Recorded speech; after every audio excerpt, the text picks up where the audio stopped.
जैसा कि हमने लास्ट क्लास में एक नया चैप्टर शुरू किया था जिसका नाम है linear equation in two variable, आज हम उसी को कंटिन्यू करेंगे। उसके कुछ एनसीईआरटी और एग्जाम्पलर के क्वेश्चंस करेंगे। मैं और भी अलग अलग सोर्सेज से अलग क्वेश्चंस लाई हूँ जिससे आपको ये चैप्टर आराम से क्लियर हो जाएगा। आइए फर्स्ट क्वेश्चन की तरफ बढ़ते हैं। उससे पहले मैं आपको एक रिकैप दे दूँ कि लीनियर इक्वेशन में क्या होता है। सबसे पहले इस इक्वेशन का हमने लास्ट में एक बार स्टैंडर्ड फॉर्म पढ़ा था, तो वो स्टैंडर्ड फॉर्म होता है ax plus b y plus c is equal to 0। Linear equation हमेशा इसी फॉर्म में लिखी जाती है, स्टैंडर्ड फॉर्म को हमेशा याद रखना। अब आइए हम आज के क्वेश्चंस पर बढ़ते हैं। अब जैसा कि आप जानते हैं हमारी एनसीईआरटी का सबसे पहला क्वेश्चन एक नोटबुक और एक पेन के बारे में है, तो आइए हम उसी से शुरुआत करते हैं। उसमें भी हमें ये स्टैंडर्ड फॉर्म का ही इस्तेमाल करना है।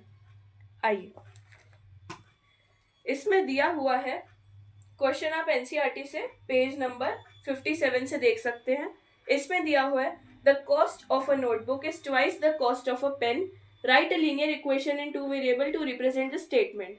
सबसे पहले, और इसमें नीचे एक हिंट भी दी है कि नोटबुक की कॉस्ट को हमें x लेना है और पेन को y लेना है।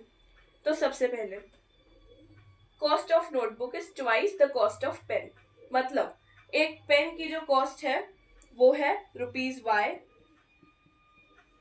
और ये दिया है कि नोटबुक उससे डबल प्राइस की है, यानी उससे ट्वाइस की है।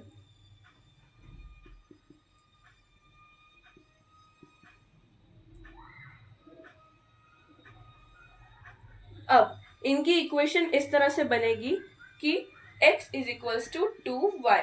ये कैसे? क्योंकि उधर दिया हुआ है कि नोटबुक जो है वो पेन के डबल कॉस्ट की है, इसलिए हम notebook is equal to 2 pen, मतलब नोटबुक की आधी कॉस्ट है पेन की। इस तरह से हमने ये इक्वेशन तो फॉर्म कर दी, पर अभी हमने इसे स्टैंडर्ड फॉर्म में भी लाना है, क्योंकि क्वेश्चन में दिया है कि इसे हमें स्टैंडर्ड फॉर्म में रिप्रेजेंट करना है। तो स्टैंडर्ड फॉर्म में हमारे पास x है, हमारे पास y है, बट हमारे पास c और 0 तो है ही नहीं, और हमें y वाली वैल्यू को x के पास लाना है।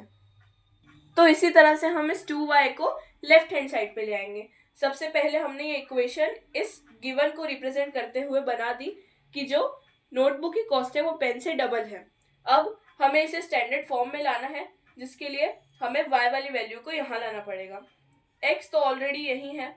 अब 2y वहां प्लस है, तो लेफ्ट हैंड साइड पे आकर -2y बन जाएगा। -0 माइनस या +0 आप कुछ भी रख सकते हैं, क्योंकि 0 से कोई डिफरेंस नहीं होगा आंसर में, इज इक्वल्स टू 0। ये बन जाती है इसकी स्टैंडर्ड फॉर्म, या फिर आप ऐसे भी लिख सकते हैं x minus 2y is equals to 0।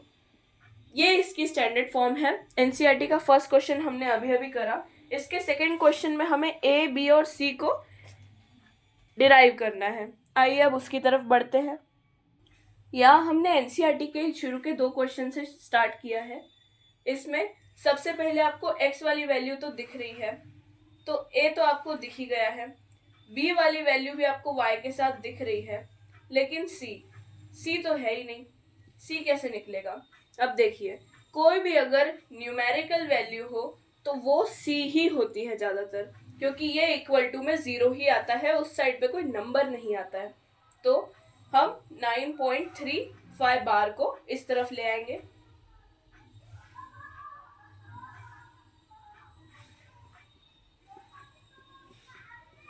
ये आ गई इसकी स्टैंडर्ड फॉर्म। अब आप ये ध्यान रखें कि यहाँ से प्लस में यहाँ लाके हम इसे माइनस में लेंगे, तो साइन की गड़बड़ नहीं करनी है। हमें a मिल गया, हमें b मिल गया। मैं 1 सेकेंड आपको देती हूँ, आप कमेंट करके इसका आंसर जरूर बताएं। अब मैं आंसर लिख देती हूँ। यहाँ x, यहाँ y है, तो ये स्पष्ट a होगा, ये b है, और c हमने अभी अभी -9.35 बार निकाला। इसके साथ अगले क्वेश्चन का आप आंसर जरूर कमेंट करना। इसी तरह का हम दूसरा क्वेश्चन देखेंगे, तो इसमें भी आप देख सकते हैं कि हमें थर्ड वैल्यू को लेफ्ट साइड पर लाना पड़ेगा। -2x और +3y हमें एज इट इज रखना है। वहाँ प्लस में है 6, तो यहाँ आके -6 हो जाएगा। अब ये अपने स्टैंडर्ड फॉर्म में आ चुका है, तो अब हम a b c की वैल्यू निकाल सकते हैं। यहाँ x है, मतलब ये वैल्यू a को रिप्रेजेंट करती है। याद रखें वैल्यू 2 नहीं -2 है, क्योंकि क्वेश्चन में माइनस भी गिवन था। b आ जाता है जो y के साथ वैल्यू होती है जो कि है 3, और c तो अभी हमने देखा ही 6, नहीं -6। जिन्होंने भी 6 लिखा था प्लीज फिर से ध्यान देना कि साइन के मार्क्स कटते हैं, तो इसका आंसर आएगा -6। इसी तरह से हम अगले वीडियो में देखेंगे और कुछ क्वेश्चंस एनसीईआरटी के। यहाँ हमने एक्सरसाइज 4.1 ऑलमोस्ट एंड कर दी है। मैंने अभी 2 ही क्वेश्चन करवाए हैं, मैं अगले लेक्चर में और करवाऊंगी। इसी के साथ मेरे साथ बने रहें। Thank you.